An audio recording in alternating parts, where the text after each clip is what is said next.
Hi, so I have a practitioner article engaging students with multiple models of fractions.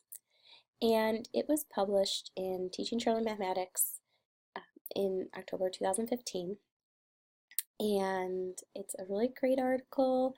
It shows you many different types of representations for fractions. I won't go into that like perimeter, even though I want to, because the purpose of this video is to show you how to do an APA citation. So the first thing you need for an APA citation is the authors, which are right here. And there's 3 authors. So I'm going to go to my Word document that I have set up here. And so I need to put the authors in. Let's see here. What I will do is this. And the way you do with APA is you do the last name and then you do initials. And APA purposely uses initials because they're trying to actually make the first name, not showing the first names in the reference, so they're gender neutral. So this is the first name and then this is the last name. So I would put, and then after you put the author, the last name and then their first initial, you put a comma. And then you do the second author. So that's the last name, Clements. And it looks like Ken is the nickname, and so we'll use his first 2 initials. And then near to Ellerton, and so then here's the thing. You're going to use an ampersand before you do your third author. And does she have a middle initial? Yes. Okay. So please note, 3 authors, last names, first initial, last name, initials, last name, initial.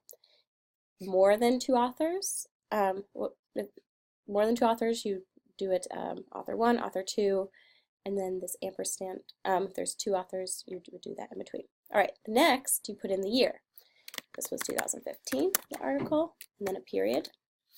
Then you write the title of the article, which is Models of Fractions.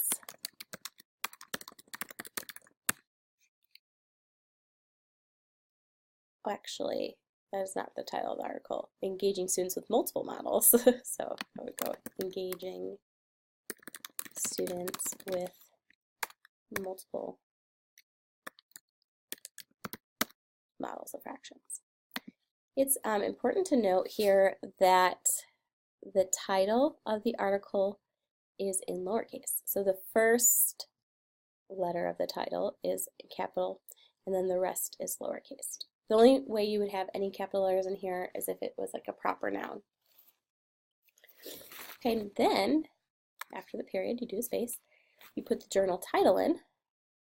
So this is Teaching Children Mathematics. You can find that at the bottom. This is in capitals,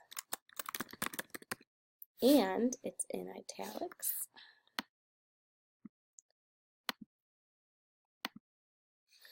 And then you do a comma, and after that, you put in the volume number and then the number of the issue. So this is volume 22, issue 3. So the volume is in italics. The issue number is not in italics and is in these parentheses. And you do a comma.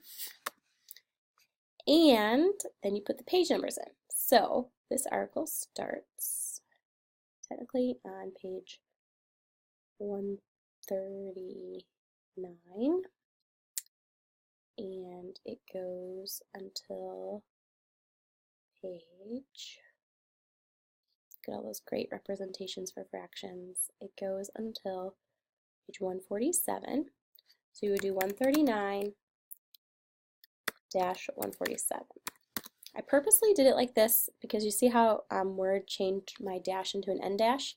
That's because APA 6 requires that for pagination, in between things that you use an end dash. So there's 3 types of dashes, and there's a dash, an end dash, and an M dash, and it's that middle dash, which is the length of the letter N. There's actually no spaces in between, so but just the algorithm of Word is such that if you want it to turn your dash into an end dash, you just do it like that. And then you end with a period. And of course, APA 6 also says you can put in a DOI number if you want, or retrieved from if you want, but this is sufficient.